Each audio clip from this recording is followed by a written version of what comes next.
Look at this little piece of joy. Isn't he fantastic? I was throwing the other day and I totally lost it.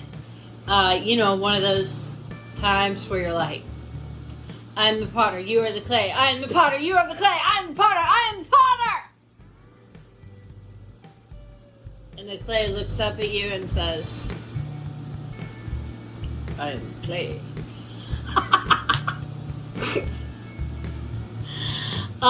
It did not want to be a bowl or a mug,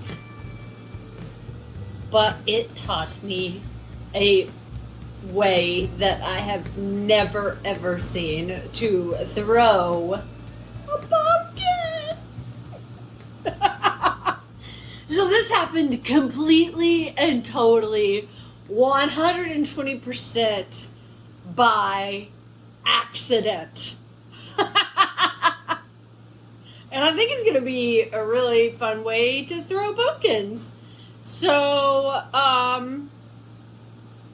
yeah, we are going to attempt to repeat the accident that happened with this gorgeous little pumpkin because, oh my gosh! You and me, babe. You and me, babe. It's just nothing else like you. We're ready to go. So this is kind of the way it happened. I tore off the top part of the bowl that I was throwing, and I was left with just the base. And I recentered the base to see, if I could get a salsa dish.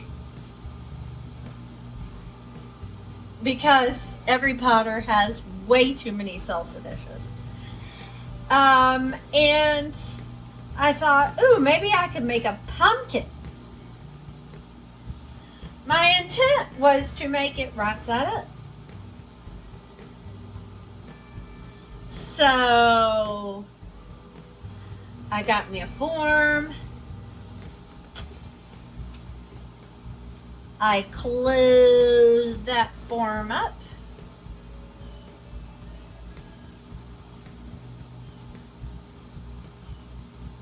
And then I was like, oh, my stem, this will be my stem. And, that honestly is a pretty nice stem. Right? But it wasn't happening that way. So what happened was, the stem fell off.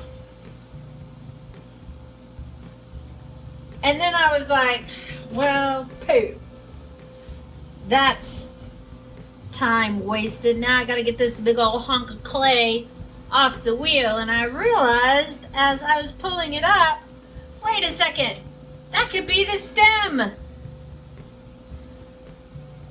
So I narrowed this, what was the foot of the bowl, into what would be the stem of the pumpkin.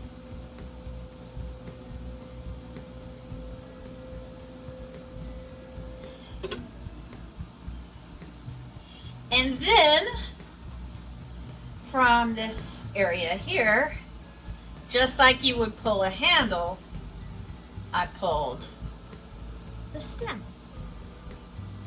Pretty cool, huh? So that's kind of the deal. After doing this, I thought, this would probably be much better served thrown on off the hump. Because off the hump,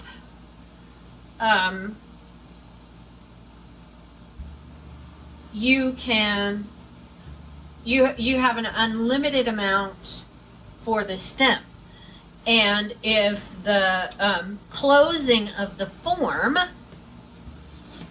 didn't turn out the way you expected it to, you just get a little bit more clay off the bottom, off the hump as it is. So that's kind of what I plan to do, is get me a nice hump and start throwing off the hump. But check that out. Look at that!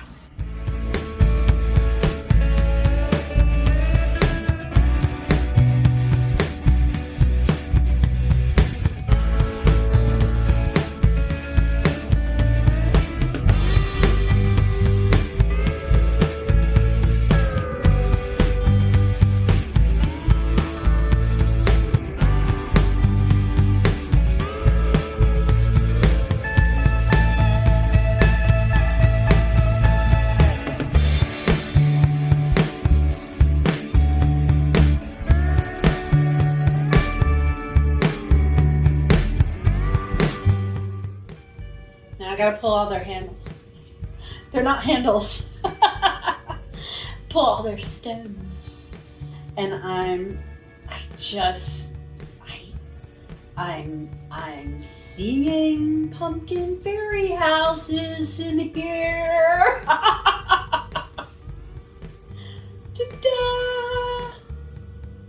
Let's see if we can just curl you up like that. Oh, love it.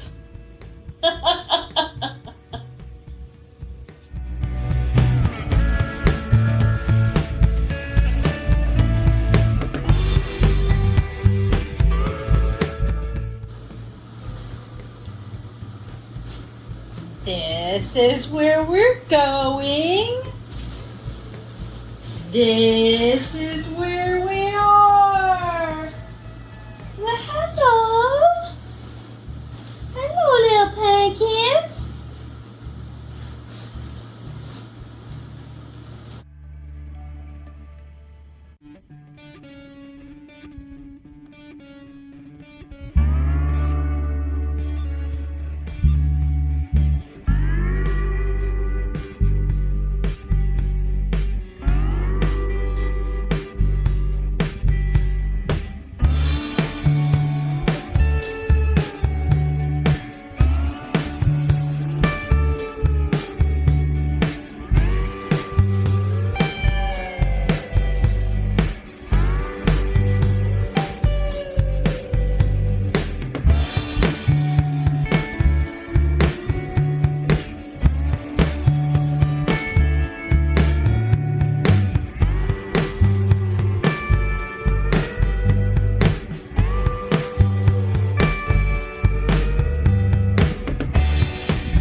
So drawing pumpkins is a really great way to practice your closed forms, because if you end up with, you may be able to see it, yeah, you can see it better if it's spinning, with that, it doesn't really matter. Because I'm about to put texture, and make this pumpkin look more like a pumpkin, and pumpkins are not perfect. I've got several different basic dowel shapes. I do have a tool like this, and I have a couple of these. You can use this kind of thing, any number of stuff. But you start with the widest one first. And since the air is trapped,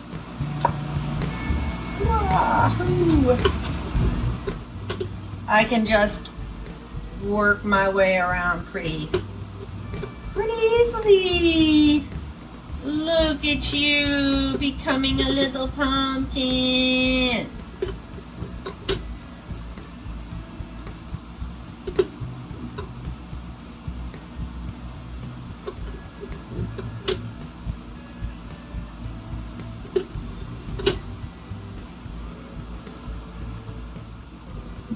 Okay, now I didn't take any real clay off, just slurry. Work your way down and get more dramatic.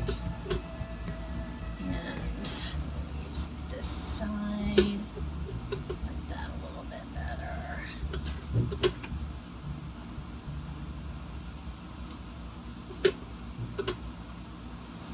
I think more dramatic is better personally. That does not look like a pumpkin quite yet, but I'm okay with that because I can always refine it later. I probably should have trimmed the bottom first, but I didn't because I wasn't thinking. You're gonna have a flat bottom that you have to deal with. So I'm going to have to go back and reshape these lines at some level after I take this off the wheel, because underneath it is a flat bottom. So I'm just getting their basic shape, where they are, and the depth put together now, because if I try and do that later, if it gets too dry, it'll crack when you try and put those clips in there.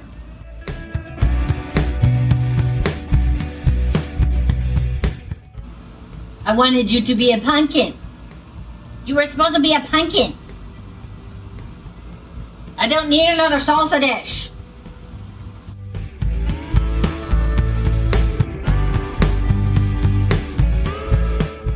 Sweet little pumpkin foot. Yeah. Sign it.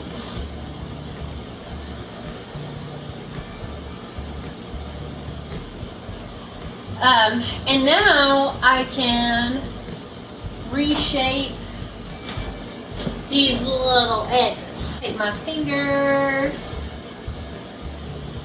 I'm gonna push into the middle to kind of give some shape.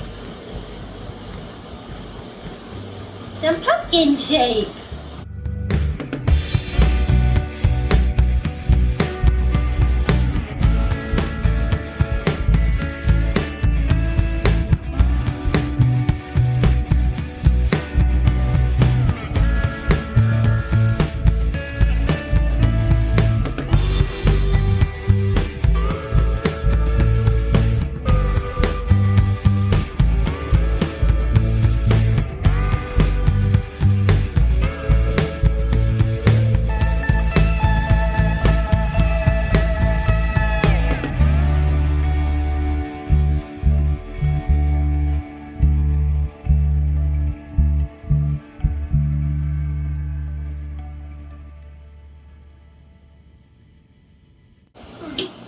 Now, at this point, you can do some reshaping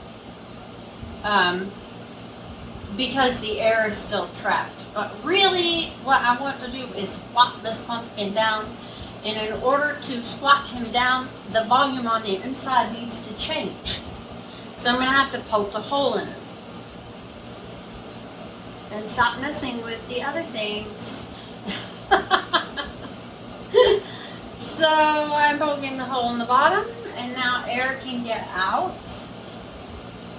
And then ask me how I know. It will reseal itself to that if you're not careful. And then just squish down on the ribs of the pumpkin so that the stem goes down to the same level as the top of the ribs. See the difference? Isn't that huge? Wiggle that stem down. But I like to do that. It looks like it's sealing itself. And you've got to be careful because only so much air can come out of that tiny hole at one time.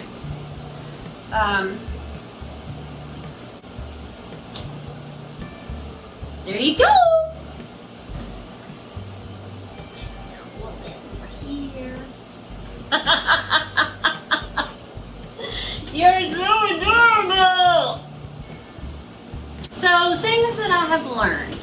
messing with it when it is too wet. I should know better than to mess with it while it's too wet.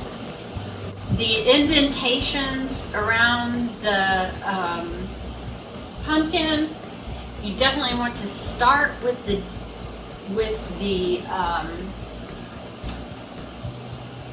largest part, not with the thinnest.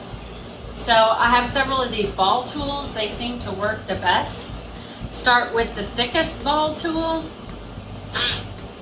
and then go down to the thinnest ball tool in order to get the depth of the groove that you want.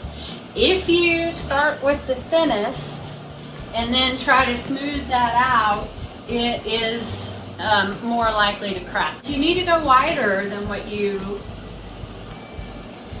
really would imagine. This is a half-inch, probably a half-inch dowel, and yeah, if I was going to make a pumpkin bigger than this, I would want something even bigger than a half-inch.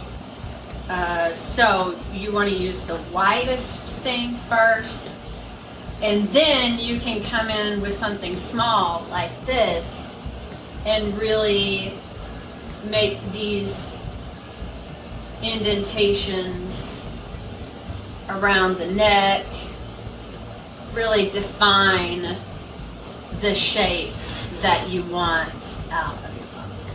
You cannot deny the fantastic skill practice that you get should you choose to throw them off the hump. There's that skill. Pulling a handle off of the pot, there's that skill. And throwing a closed form, there's that skill. I mean, this form did not come together and close pretty. But it doesn't matter, because I still have a beautiful pumpkin. This stem broke 3 times, but it doesn't matter, because I still have a beautiful stem, you know? And all of those that were thrown off of the hump, they're all different sizes. Does not matter. They're all adorable pumpkins.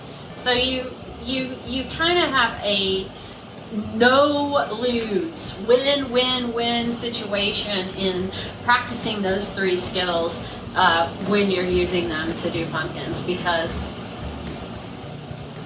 pumpkins aren't perfect.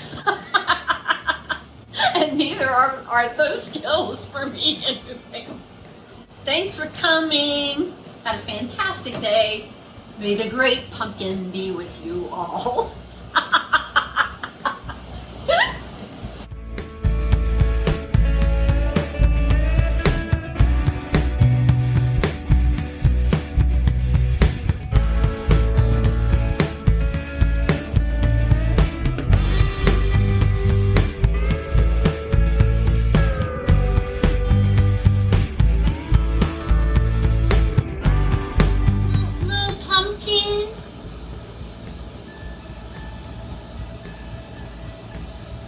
You missed.